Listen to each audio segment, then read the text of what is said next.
네, 반갑습니다. 강의 들어갑니다. 에,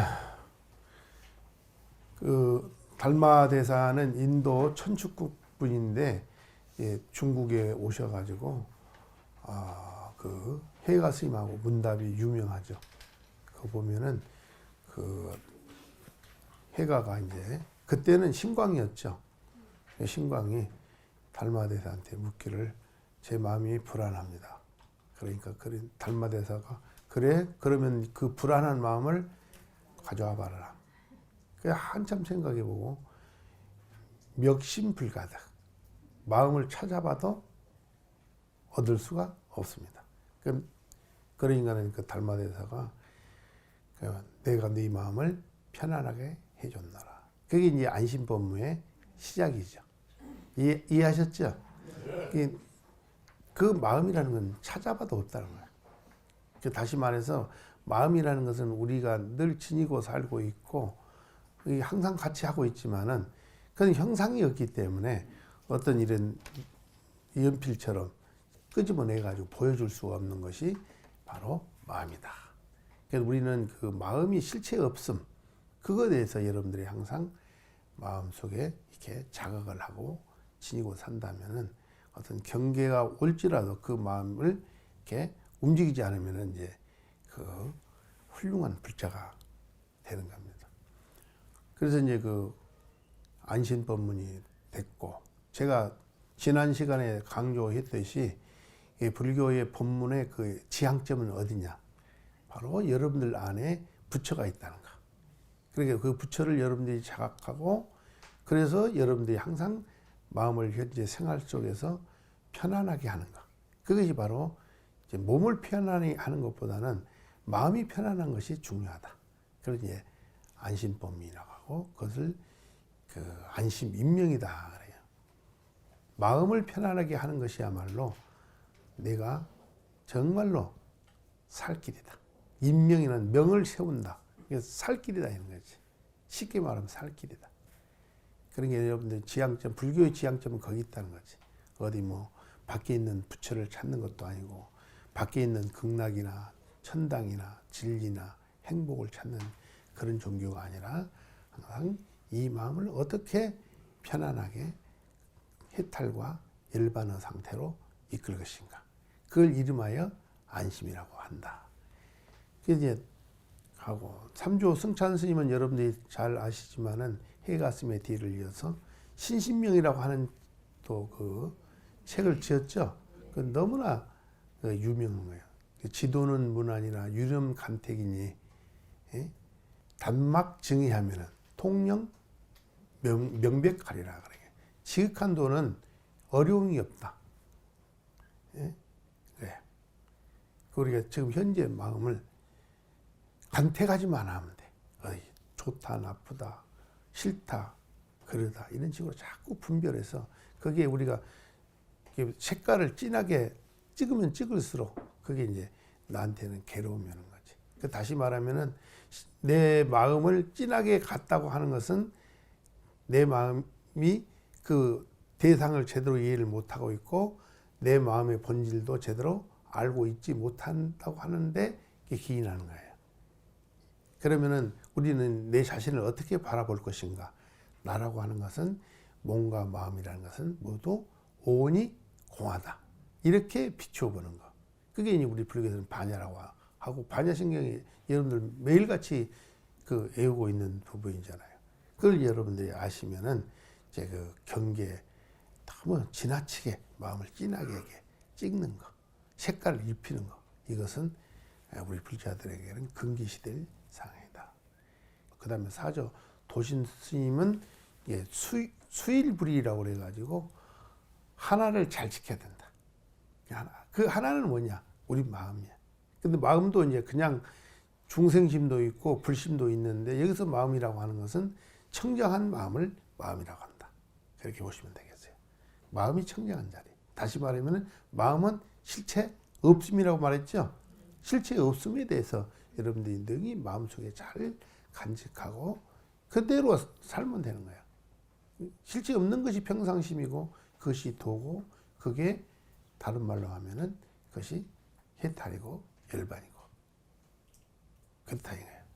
이제 그래서 수일불이 그 청정한 일심을 잘 지켜서 다루는데 경계 이자는 이게 옮길 이자예요. 옮겨가지 않는 거. 이해하셨죠? 그러면 삶 자체가 항상 청정한 삶이 되는 거죠. 그 다음 이제 홍인 스님 때에 와가지고는 수본진심이라고 그래가지고 우리의 본래의 참다운 마음을 잘 지키는 거야. 도신 스님하고 조금 비슷하죠? 그러니까 이제 그분들이 원래 동산본문이라고 그래가지고 거기서 같이 이렇게 생활을 했기 때문에 이제 그런 수일불이 그 다음에 수본진심 이런 말을 하죠. 근데 여러분들이 또 육조단경 공부도 했지만은 육조단경에서는 특히 이제 그 노행자가 그 홍인스님을 만나서 그 나오잖아요. 어찌하여 오랑캐가 이렇게 왔는가? 그러니까 스님, 예? 어찌 사람에게는 남북이 있지만은 법에 어찌 남북이 있겠습니까? 그러니까 이제 거기서 이제 저 홍인스님이 설해주는 그 응무수조 이생기심 그 부분 금강경이죠. 이제 거기서 바로 깨달음을 먹고 거기서 이제 인간을 받는 장면이 나요. 그 전에 이제 그 홍인스님이 나의 법을 전해줄 이제 6대조를 전해준다 해서 이제 개송을 하나 지어라. 그러니까는 그 신수스님께서 지은 개송이 있죠. 신시 보리수요. 심려 명경내라. 시시 큰 불씨가 하면은 예? 그 다음에 물사 야진이라. 이런 말은 뭐냐면은 이 몸이라고 하는 것은 보리의 나무고 마음은 명경의 대다.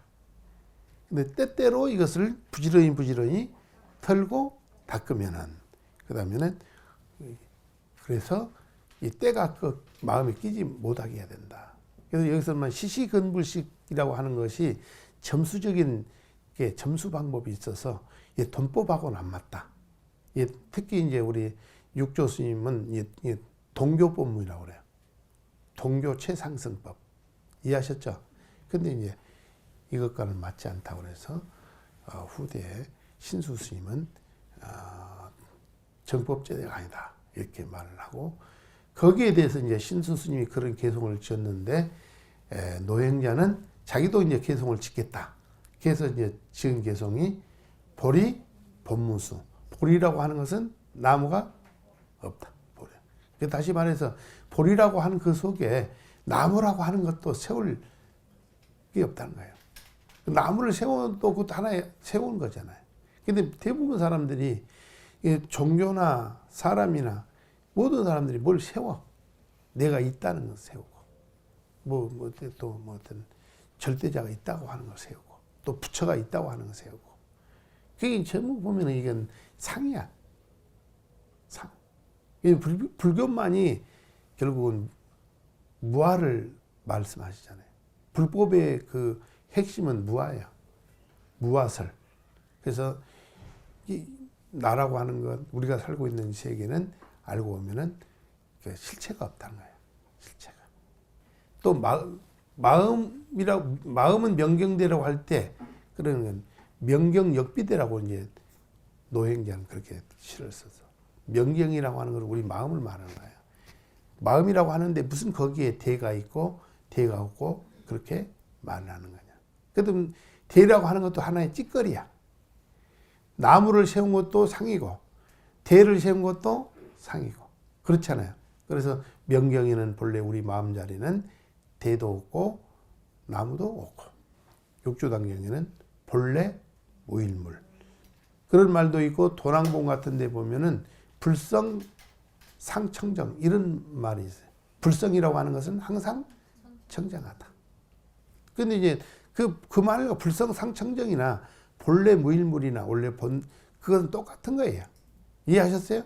그래서 이제 노행자가 말해주고 싶었던 것은 보리라고 하는데 나무라고 하는 어떤 조그마한 찌꺼리 그것도 버리고 마음이라고 하는 명경의 그 대라고 하는 것도 버리고 그래서 여러분이 지고 있는 본성 자체는 불성인데 거기에는 항상 청정하다는 거예요. 그래서 거기에는 한 물건도 붙을 자리가 없다. 그래서 여기 이제 그 하처의 야진이려 어느 곳에 때가 끼고 할 자리가 있는. 아까 말은 시시금불식이라고 그랬죠. 그 신수는. 근데 이제 해능 스님은 그 자리에 있는 본래 청정하고 한 물건도 없는데 거기에 뭐 떼낄 자리가 어디 있느냐. 그게 참 이게 안목이 중요한 거야.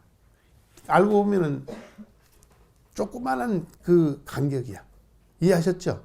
이게 한쪽은 닦아야 된다고 하는, 닦은다고 할 때 여러분들이 생각하면은 어떤 대상이 있는 거야. 어떤 목표가 있고. 그렇잖아요.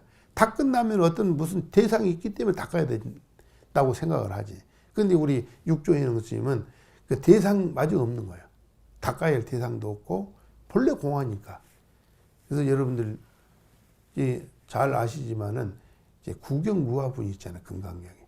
그 구경에 우리가 살고 있는 세계는 뭐 나도 그렇고 이 몸과 마음도 그렇고 우리가 살고 있는 세계도 구경의 나라고 하는 건 없다. 또 그걸 다른 말로 하면은 필경공이라는 말이에요. 필경의 공이다. 구경의 공이다. 이런 말을 우리가 쓰고 있습니다. 그래서 이제 그 육조스님, 그 홍인 스님한테 듣고 이제 깨닫고 난 뒤에 응무소주 이생기심을 듣고 그 깨닫고 난 뒤에 그 노행자가 지은 개성이 있죠. 학이자성이 본자청정. 이게 이제 왜 그러냐면 이게 중요한 부분이기 때문에 우리는 이것을 한번 짚고 그 다음에 마저 강의를 들어가야 됩니다.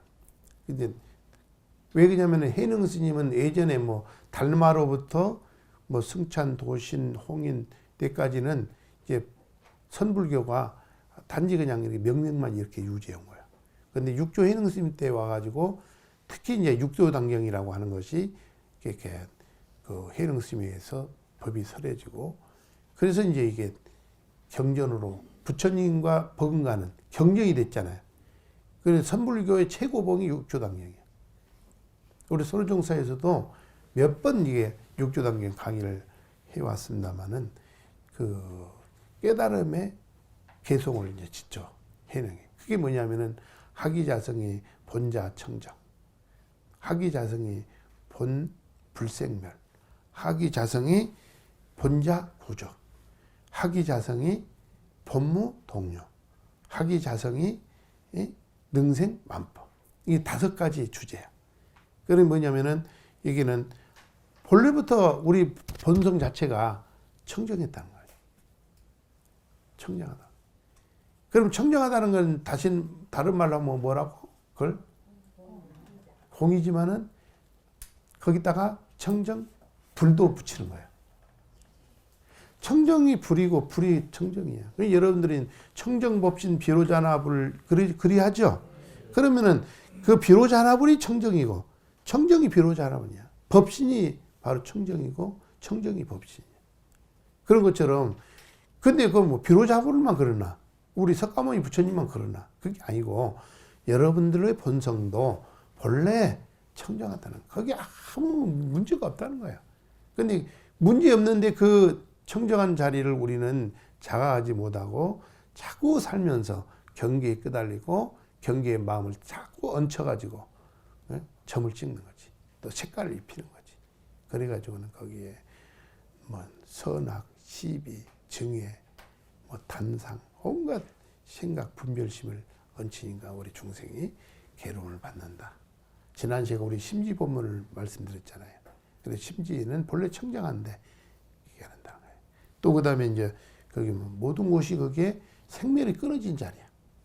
여러분들 반야신경 매일같이 하잖아요. 불생, 불멸이라. 불생불멸하네.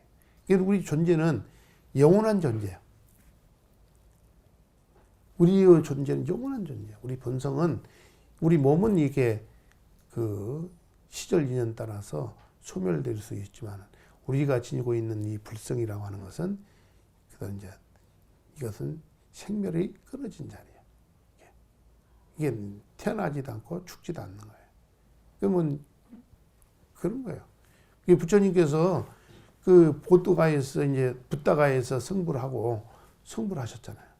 근데 이제 그러면 부처님이 성불을 하고 난 뒤에 뭘 깨달았느냐? 이제 부처가 된 게 아니라 보니까는 과거에도 이미 당신이 부처였다는 거예요. 그걸 깨달으신 거예요, 부처님이.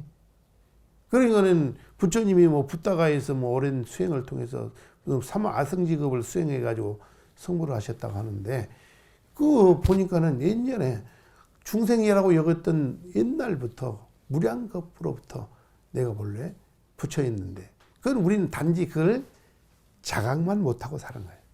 이해하셨죠? 그러니까 저희들도, 저나 여러분들도 만약에 부처님처럼 이제 성불을 하면은 바로 무량겁 내에 나는 한 번도 이게 중생에 이렇게 오염되지는 않아. 마치 허공과 똑같다니까.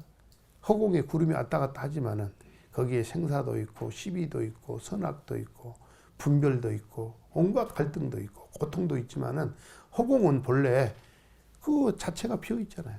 청정하잖아. 그러니까는 거기는 없는 것처럼 우리 석가모니 부처님도 성불하셨다. 그리고 우리 인류는 석가모니 부처님이 성불한 그날 자타일시 성불도. 따라해봐. 자타일시 성불도. 모두 다 함께 우리 성불되어 있는 거예요. 그래서 성불되어 있는 그걸 우리는 지금 이 자리에서 딱 깨달으면 되는 거예요. 얼마나 이 멋진 거예요. 이게 동교법문이고 이게 우리 선사들이 말하는 그 법문이에요. 그 다음에 여기는 모든 것이 구족되어 있다는 거 우리 안에. 자성 속에. 일체가 다 거기 갈무리하고 있어. 그러면 없는 게 없어, 다. 예, 그래서 이제 보물창고라고 그래. 그래서 이제 금강경에 보면 여러분들 잘 아시고 계시잖아요. 그 공덕이라는 것이 금강경 할 때 경이라는 건 심경을 말해. 우리 마음의 경이다. 이거야. 경이 마음이고 마음이 경이죠. 근데 이 마음이라고 하는 그 속에 불가량, 불가칭, 무유변, 불가사의 공덕이 있다고 그러지 않았어요? 있다고 그랬잖아요. 겐지스강의 모래수보다도 더 많은 공덕이, 숫자보다 더 많은 공덕이 가득한 거예요. 근데 문제는 비어 있을 때만이 가능한 거지. 비어 있어야 그 하지. 어떤 것 하나에 이렇게 붙들려 있으면은 그거 이제 거기에 붙들려 가지고 큰 것을 놓치는 거지. 그래도 붙들렸다고 해도 그게 붙들린 거냐? 제가 말씀드렸죠. 어떻게 붙들릴 수가 없는 것이 본성이라고. 저 허공을 어떻게 오염시킬 수 없다고 그랬죠. 그런데 우리 임재록에 보면 임재 스님은 허공에다가 못을 받는 거다. 여러분들 허공에 못을 한번 박아봤어요? 목을 받을 수가 없는 거예요. 그건 우리 본성이 청정한 것을 그렇게 표현하는 거예요. 그래서 다시 말해서 여러분들이 지니고 있는 그 자성이라고 하는 근본 자리는 바로 모든 것을 구족하고 있다. 그 다음에 이제 본무 동료다.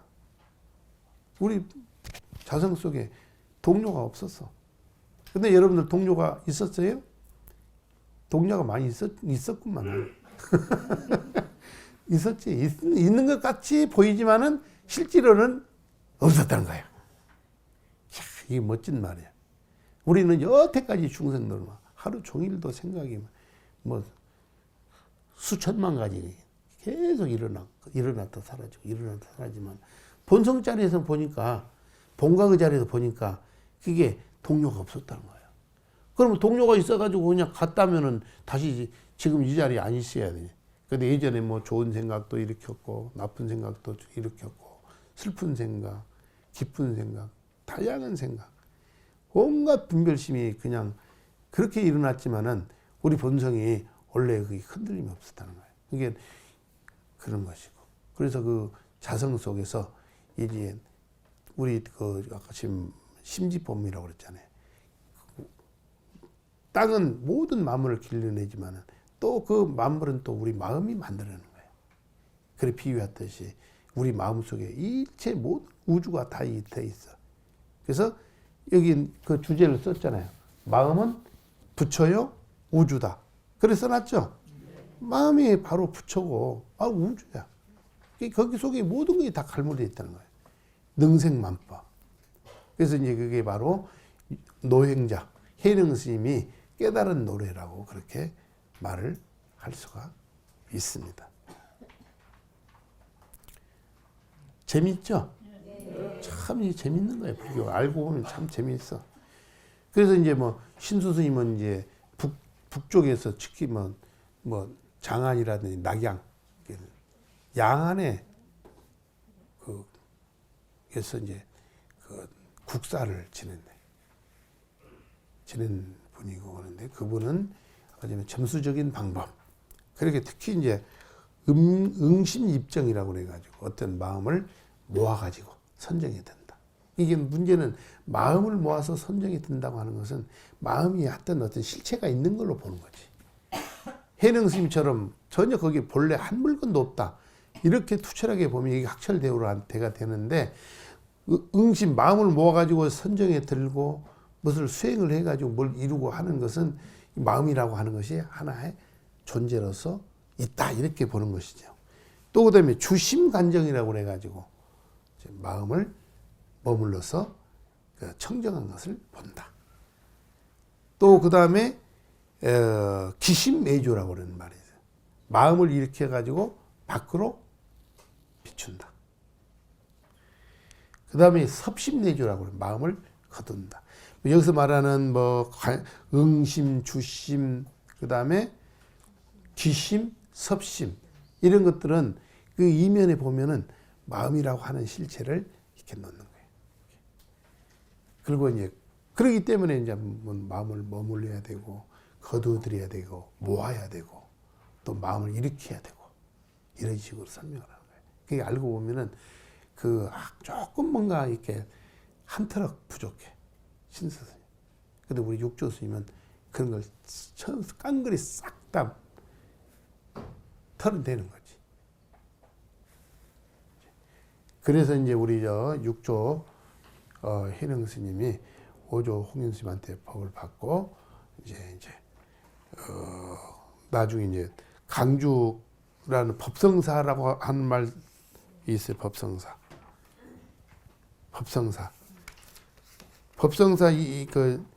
인종법사라는 분을 만나죠.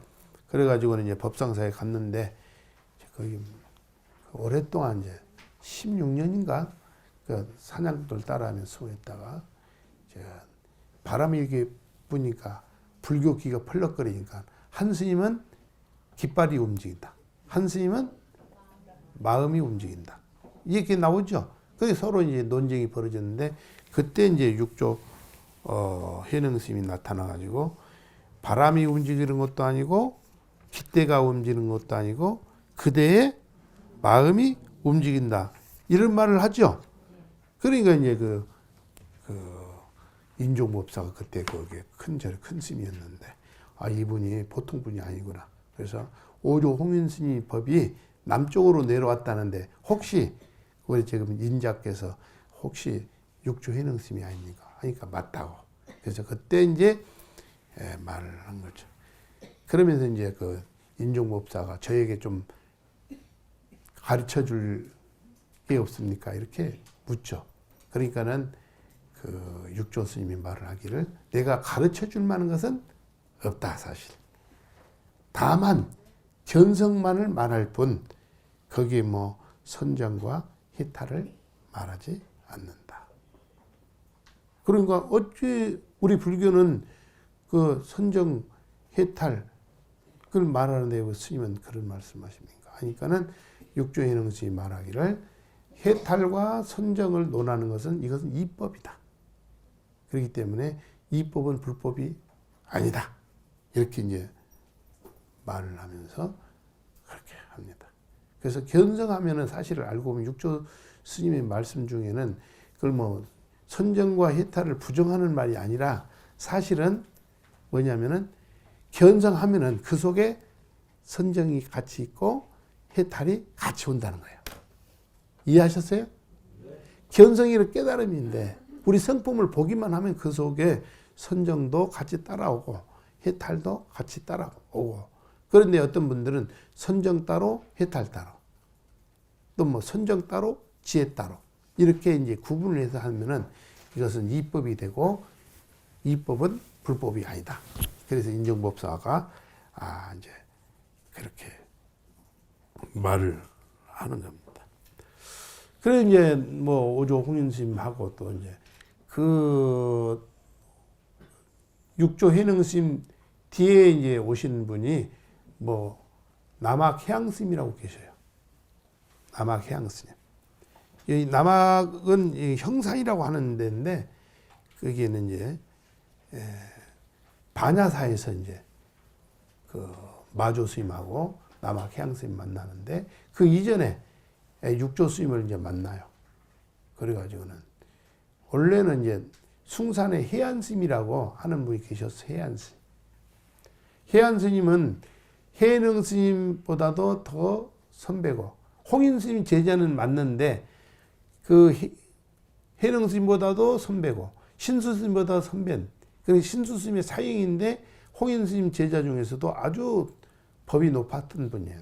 근데 이분이 이제 홍인 스님한테 법을 받고 숭산 가가지고 사는데 남학향 스님이 그 스님의 제자로 있으면서 이제 공부를 해가지고 그 해능 스님을 만나나 봐요. 그래서 그 어떤 물건이 이렇게 오는 거 그런 말을 하죠. 그러니까는 그 남학향 스님이 뭐라고 그래요? 설사 한 물건이라고 할지라도 맞지 않습니다. 이렇게 대답을 하죠. 그래서 이제 그 육조해능 스님이 남학향 스님한테 법을 전수를 해. 근데 실제로는 거기 이제 육조해능 스님을 만나기 전에 해안 스님을 만나서 그 남학향 스님이 깨달음을 얻었다는 거예요. 깨달음을 얻었다는 거예요.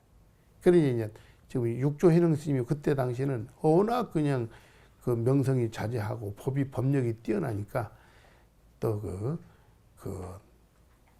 여기 해능 스님을 찾아와가지고 법문답을 통해서 법을 법거랑해서 법을 물려줬다 하는 말이 이제 나옵니다만은 그렇든 남학향 그래가지고 남학향 스님한테 우리 저 육조해능 스님이 말을 하죠.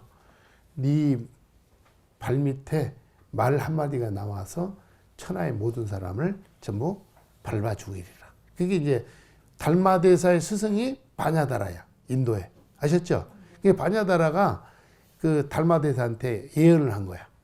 이제 그 후손 중에 해자 들어가는 그 제자가 있는데 그 밑에 말 한 마리가 나와가지고 천하인을 밟아 죽인다는 것은 수많은 깨달은 자가 나오고 도인이 그냥 수도 없이 쏟아져 나온다는 거예요. 이해하셨어요? 그 이제 그분이 바로 마조 도일 스님이고 우리 책을 대하고 있는 마조 오록에 법문하신 분이 바로 그분이에요.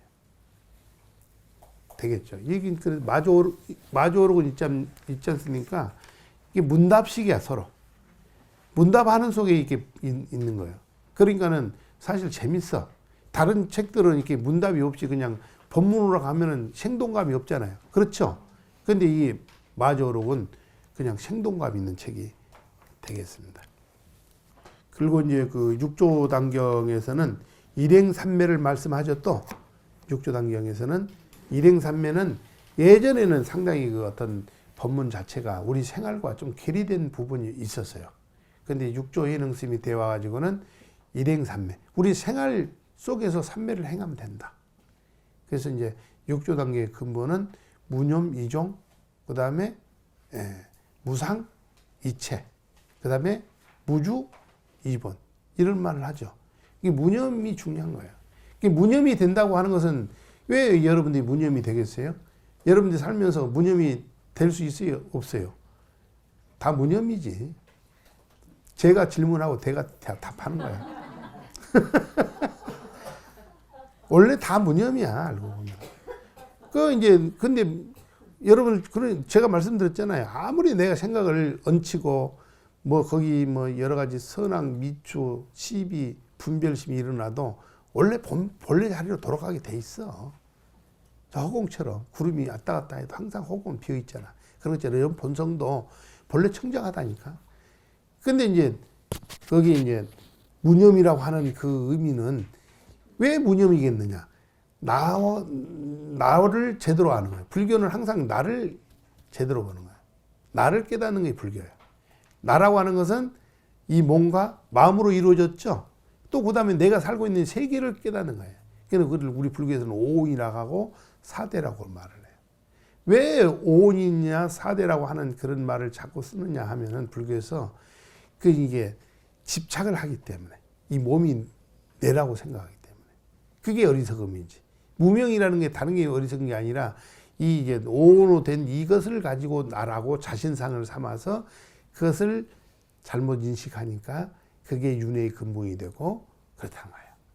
아까 전에 본래 자석이 청정하고 생멸이 없고 동료가 없는 그 도리는 모르고 오직 그 경계만 끄달려 가지고 우리가 살기 때문에.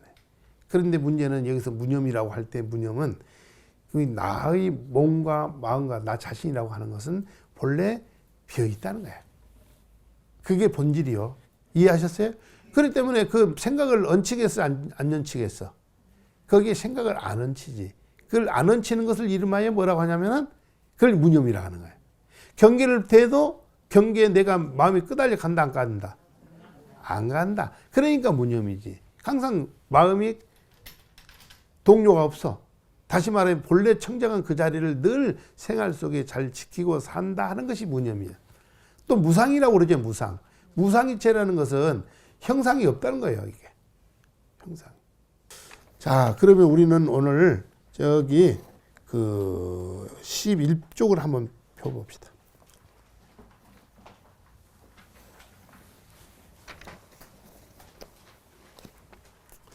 11쪽에 보면은 그 제일 위에 보면은 강서, 마조, 도일, 선사, 어록이 돼 있죠. 예. 이 강서라는 것은 강 서쪽에 있다고 그랬어. 양자강 서쪽. 그래서 강서라고 그래.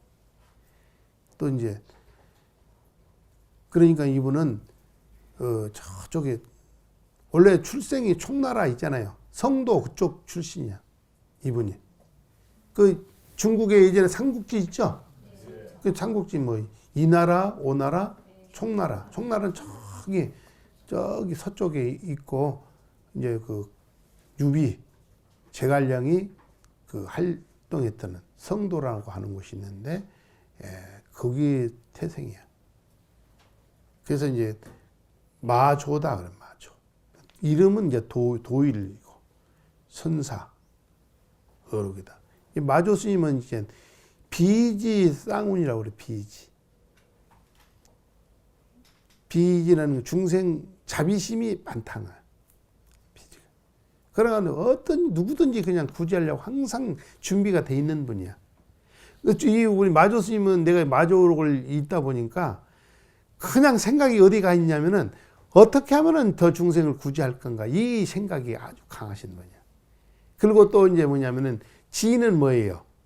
지혜롭죠?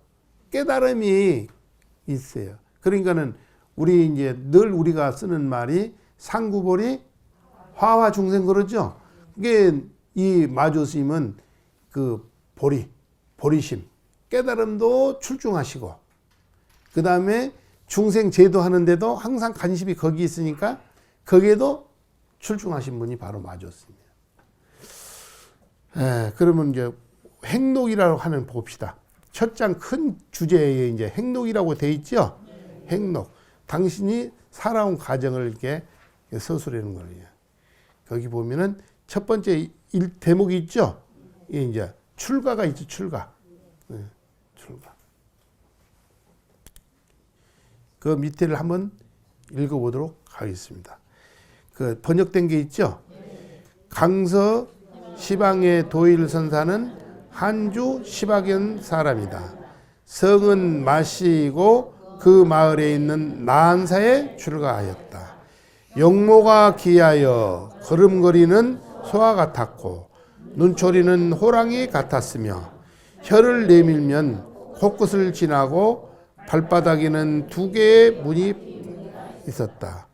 어릴 때 자주당 화상에게 의지하여 머리를 깎았고 유죄 원율사에게 구족계를 받았다. 거기까지. 이 강서는 그 양자강 서쪽에 있는 걸 강서라고 말한다. 그 서쪽 선역 서자죠. 이게 도일선은 본명이고 그 다음에 선사고. 그 한주는 사천성에 있는 사천성. 사천성. 같이 삼국지 중에 충나라에 사천성이 있다고 그랬죠. 사천성의 그 서울은 뭐냐면 성도야. 그 시방형이라고 하는 것은 한주는 사천성, 시방현은 사천성에 있는데 여기는 이제 성도에서 북방으로 60km 되는 지점에 그 한주 시방현이 있어. 근데 여기에서 이제 탄생하셨어요. 성도. 그는 상당히 그 중국에서도 변방 중에 변방이죠. 이해하셨죠? 예. 그리고 이제 성은 뭐라고요? 마시다. 말맞자. 본읍 나한사라고 하는 것은 여기 이제 그 한주 시방현에 절이 하나 있어. 그걸 본읍이라고 그래. 한주 시방현을 이름하여 본읍이라고 그래. 그래가지고는 이제 거기 나한사라고 하는 절에 출가를 했다. 그래가지고는 이제 용모가 기했다고 그랬죠. 그 모습이 이제 좀 특이하신 분이야. 우리 부처님한테는 30 이상 80종호가 있다고 그러죠. 우리 마조 스님도 아주 좀 그런 분에 속해는 거냐. 그 우행호시라고 그래. 그 걸음걸이는 뭐가 같다고? 소걸음하고 똑같아. 그리고 이제 호시라고 돼 있죠. 호시는 호랑이가 눈초리도 보는 거야. 그냥 한번 이렇게 딱 보면 그냥 눈이 부동해. 여러분들 고양이 눈초리를 봐도 고양이는 이렇게 한번 지를 볼 때 딱 고정하고 보죠. 그러니까 사람이 빨려 들어갈 것처럼. 이게 호랑이 눈을 갖고 호시 이렇게 보고 있는 거야. 그런 특색이 있었고, 인활과비라고 돼 있죠. 이제 만약 혀를 끌어내면은 이제 코를 다 덮어. 여러분들은 혀 끝이 코 다 안다요. 예? 안다? 예, 안다는 거짓말 많이 하면 안단대. 그래서 소 같은 거 봐. 소는 코 다 덮잖아. 그 동물들은 개도 그러죠. 코 다 닫죠. 진실하기 때문에 다 닫는데. 그래서 사람은 이 구호를 많이 짓고 거짓말 많이 하면은 혀가 짧아져 가지고 코를 못 덮어. 근데 우리 여기 마조 도일 선사는 혀가 딱 이 코를 덮을 정도면은 이분이 거짓말을 했게 안 했겠? 안 했겠죠? 그런 정도로 그랬다는 거예요. 예, 그게 이제 우리 부처님도 장광설상이라는 말도 있죠. 광장설상, 광장. 넓은 혀를 이렇게 부처님께서 설법한 모습을 광장설상 거기 나와요. 저기 아미타경에 보면 그런 말이 나와. 그런데 우리 마조 스님도 그런 큰 혀를 갖고 있었고, 그 다음에 족화유이륜문이라고 돼 있죠. 발 밑에 뭐가 있었냐면은 2개의 바퀴 문양이 있었다. 부처님도 여러분들 인도나 또 스리랑카 가면은 부처님이 이제 족적을 남겼다고 그래요. 인도에 스리랑카 갔다 왔는데 거기도 부처님 발자국을 남기고 인도로 가셨다는 게 나와. 예. 그런데 이제 부처님처럼 그렇게 했다. 그 다음에는 유세, 자주 당화상 나왔죠? 낙발이라고. 이것은 뭐냐면은 어린 나이에 출가했다. 나이 먹어서 출가한 게 아니고. 그 다음에 누구한테 했냐면은 자주라고 하는 땅에 당화상이라고 하는 분한테. 이분은 이제 그 밑에다가 덕순사 처적이라고 써놔요. 당화상이 어떤 분이냐. 그 당화상, 자주 당화상은 덕순사라고 하는 절이 있었는데 그 절에 처적이라고 하는 스님을 의지해가지고 그 낙발이라고 돼 있죠. 낙발은 뭐냐. 머리가 떨어졌다니까 삭발했다는 뜻이야. 저도 오늘 아침에 이제 여기 마조로 강의 들어가니까 삭발하고 여러분 앞에 나타났잖아요. 그렇죠? 이게 스님들의 삭발은 기본이야. 근데 그런 것처럼 마조 스님은 뭐랄까, 자주 당화상, 덕순사 처적 스님 밑에서 머리를 깎고 수, 구어, 유주, 온율사라고 돼 있죠? 이제 수구라는 뭐냐면 구족계를 받는 거예요. 우리 스님들은 계를 받을 때 먼저 출가하면 행자가 되죠. 행자 하다가 3위가 돼야 안 돼요. 3위를 해야 돼. 한 4년 정도. 조계종에서는 4년 3위 하다가 3위가 기간이 끝나면은 이제 구족계를 받아. 정식 비구야. 그러니까는 3인은 예비승이야. 이해하셨죠? 4년이 지나면은 정식으로 부처님 제자가 되는데 그걸 말하면은 구족계라고 그래. 구족계는 누구한테 받았냐 하면은 유주 온율사라고 돼 있죠? 여기 유주 온율사는 어디냐면은 이 사천성 파여이라고 하는 지방에 있는 장소를 말하는 겁니다.